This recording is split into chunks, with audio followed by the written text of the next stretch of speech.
Hit story में आपका स्वागत है। बस में एक मजदूर लड़की सवार थी जिसके पास किराए के पैसे नहीं थे। कंडक्टर उससे टिकट के पैसे मांग रहा था और वह बार बार हाथ जोड़कर कुछ कहने की कोशिश कर रही थी। बस में बैठे लोग उसे घूर रहे थे, कोई हंस रहा था, कोई ताने मार रहा था, कई बार मुड़ मुड़ कर उसी को देख रहे थे। मुझे समझ नहीं आ रहा था कि आखिर मामला क्या है। मैं जैसे ही बस में चढ़ा मेरी नज़र उस लड़की पर पड़ी। उसका चेहरा परेशान था, आंखों में डर साफ दिख रहा था। इतने सारे मर्दों के बीच वह खुद को ऐसे महसूस कर रही थी। तभी मेरी नज़र उसके पैरों पे पड़ गई। मैं चौंक गया। वह लड़की एक पैर से दिव्यांग भी थी। उसका एक पैर नकली था और वह सिटक के सहारे खड़ी थी। ऐसा लग रहा था जैसे खड़ा रहना उसके लिए बहुत मुश्किल हो रहा था। बस के झटके से वह बार बार संतुलन खो रही थी। फिर भी वह किसी से झगड़ नहीं रही थी। वह चुपचाप खड़ी सब कुछ सह रही थी। मुझे उस पर बहुत तरस आया। मैंने कंडक्टर से पूछा, भाई ये क्या तरीका किसी लड़की से बात करने का? आराम से तो बात करो, बताओ क्या समस्या है। कंडक्टर मुझे पहले से जानता था। मैं रोज इसी बस में आता जाता था। आधे से ज़्यादा लोग मेरे मोहल्ले के ही थे क्योंकि हमारे मोहल्ले के सामने ही यह बस रुकती थी। कंडक्टर ने कहा, इसके पास टिकट के पैसे नहीं है और ज़बरदस्ती ये बस में बैठना चाहती है। मैं इसे कह रहा हूँ तो पैसे दे या उतर जाए। मुझे उस लड़की की हालत देखकर और भी ज़्यादा दया आने लगी। मैंने अपनी जेब टटोली। मेरे पास कुछ 300 रुपये थे। उसी से मैंने अपना टिकट करवाया था और बाकी पैसों से मुझे दिन भर खाना चलाना था क्योंकि उस दिन मैं बिना नाश्ता किए घर से निकला था। फिर भी मैंने कंडक्टर से कहा, आप इसे बैठा दीजिए, मैं इसका टिकट करवा देता हूँ। कंडक्टर ने हैरानी से मेरी तरफ देखा क्योंकि वह मेरी हालत जानता था। बस में बैठे कुछ लोग हंसने लगे और ताने मारने लगे कि जो खुद भूखा है वो दूसरों का टिकट करवा रहा है। किसी ने कहा, लड़कियों को देखकर बड़ा दयालु बन रहा है। किसी ने कहा, शाम तक खुद रोएगा। मैंने उनकी बातों को अनसुना कर दिया क्योंकि मुझे ऐसे लोगों से बहस करने की आदत नहीं थी। कंडक्टर ने मेरा टिकट और उस लड़की का टिकट बनवाया और वह लड़की जाकर सीट पे बैठ गई। उसने मेरी तरफ देखा और धीमी आवाज में धन्यवाद कहा। बस आगे बढ़ने लगी लेकिन लोगों को ऐसी और प्रवृत्तियां अभी भी चल रही थी। मुझे बुरा तो लग रहा था लेकिन दिल में सुकून था कि तभी मैंने किसी मजबूर की मदद की। थोड़ी देर बाद बस उस स्टॉप पे रुकी जहां मुझे उतरना था। हैरानी की बात यह थी कि वह लड़की भी उसी जगह उतरी। उसने उतरते वक्त फिर से मेरा धन्यवाद किया और अपने पर्स से एक छोटा सा कागज का टुकड़ा निकालकर मेरी तरफ बढ़ा। मैंने पूछा, यह क्या है? उसने कहा, मेरे पास देने के लिए और कुछ नहीं है, लेकिन जब आप बहुत मजबूर हो जाए और कोई रास्ता नजर ना आए इसे खोलकर देखना। मैंने मुस्कुराकर यह कागज जेब में रख लिया और अपने काम पर चला गया। मुझे बहुत तेज भूख लगी हुई थी लेकिन दिल को तसल्ली थी कि किसी ज़रूरतमंद की मदद की है। मैं जिस दुकान पे काम करता था वहाँ बोरियां उठाकर लोडर में डालनी होती थी। काम बहुत मेहनत का था। थोड़ी ही देर में मेरे हाथ पैर दर्द करने लगे। तब एक बड़ी गाड़ी आकर रुके। कुछ लोग उतरकर बिरयानी के डिब्बे बांटने लगे। उन्होंने मुझे भी एक डिब्बा दिया। मैंने हाथ धोकर खाना शुरू किया और मन ही मन भगवान का शुक्रिया अदा किया कि मुझे यकीन था कि अगर इंसान सच्चे दिल के किसी की मदद करता है तो भगवान उसे भूखा नहीं रखता। शाम को दिहाड़ी मिली तो मैं रोटी की और सब्जी लेकर घर की तरफ चला क्योंकि घर में मेरी माँ और बहन मेरा इंतजार कर रही थी। हमारा घर कच्चा था, अक्सर बिजली नहीं रहती थी। माँ हाथ के पंखे से हवा कर रही थी, बहन पास बैठी सिलाई कर रही थी।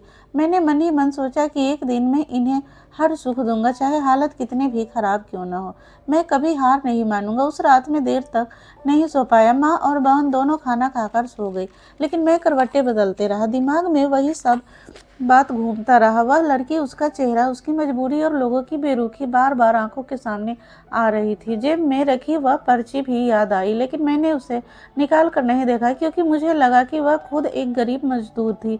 वह मेरी क्या मदद कर सकती है? सुबह होते ही मैं फिर काम की तलाश में निकल पड़ा। कई जगह गया लेकिन वह कहीं काम नहीं मिला। कहीं गया, कभी ज़रूरत नहीं है, कहीं गया बाद में आना, कहीं सीधा मना कर दिया। दिन गुजरते गए, हालत और बिगड़ते चले गए। कभी दहाड़ी मिलती तो कभी खाली हाथ लौटना पड़ता। माँ की तबीयत भी कमज़ोर रहने लगी। बहन की सलाह से जो थोड़ा बहुत पैसा आता उसी घर का खर्चा चलता। कई बार ऐसा भी हुआ कि दिन में सिर्फ एक वक्त का खाना बन पाया। मैं अपनी भूख दबा लेता लेकिन माँ और बहन को भूखा नहीं देख सकता। शरीर कमज़ोर होता जा रहा था। लगातार बोझ उठाने की वजह से पेट और कमर में दर्द रहने लगा था, फिर भी मजबूरी में काम करता रहा। एक दिन दुकान पर ज़्यादा वजन उठाते समय अचानक पेट में दर्द उठा। ऐसा लगा जैसे अंदर कुछ टूट गया हो। वह वहीं बैठ गया। मालिक को गुस्सा आ गया।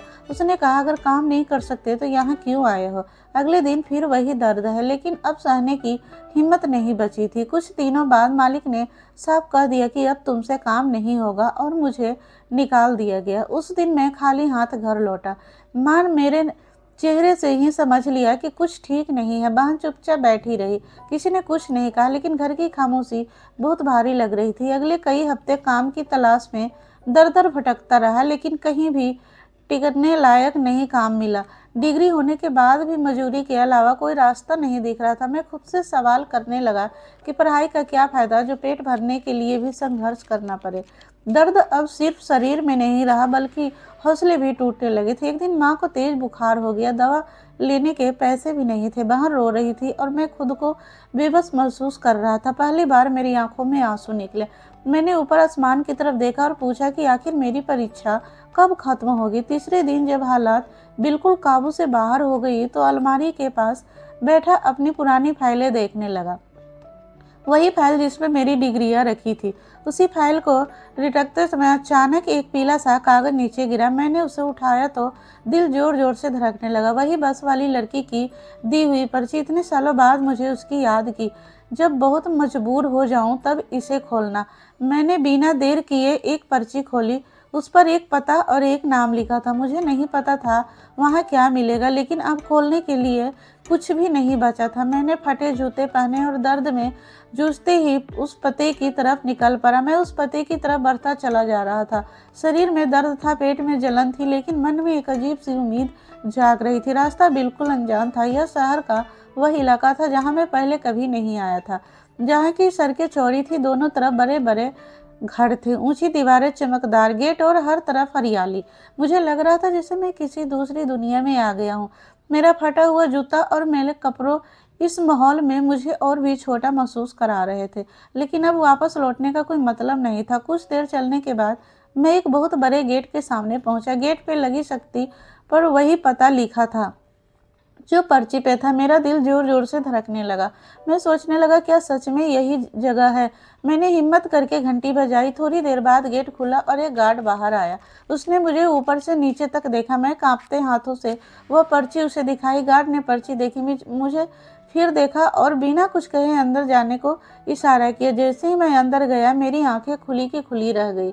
सामने हरा भरा बगीचा था। रंग बिखरे फूलों की खुशबू हवा में फैली हुई थी। इतना बड़ा बंगला मैंने पहले कभी नहीं देखा था। मुझे एक बड़े से हॉल में बिठाया गया जहाँ सोफे और झूमर लगे थे। मैं वहाँ बैठ खुद को बहुत अजीब महसूस कर रहा था। मैंने जैसे गरीब आदमी खाए, मुझे सपनों जैसा लग रहा था। कुछ देर बाद सीढ़ियों से चढ़कर की आवाज आई। मैंने ऊपर से देखा, एक लड़की व्हील चेयर पर बैठी नीचे आ रही थी। जैसे वह पास आ रही थी मेरा दिल और तेज धड़कने लगा। जब वह सामने आई तो मैं सुन रह गया। यह वही लड़की थी, वही चेहरा, वही आंखें, लेकिन अब उसके चेहरे पे मजबूती नहीं बल्कि आत्मविश्वास था।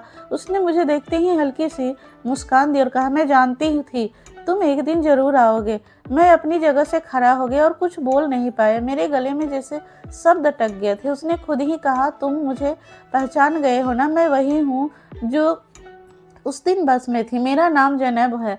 मैं सिर हिलाया और कहा, लेकिन आप यहाँ हो? और सब उसने मुस्कुराते हुए कहा, उस दिन जो तुमने देखा वो मेरे पिता की एक परीक्षा थी।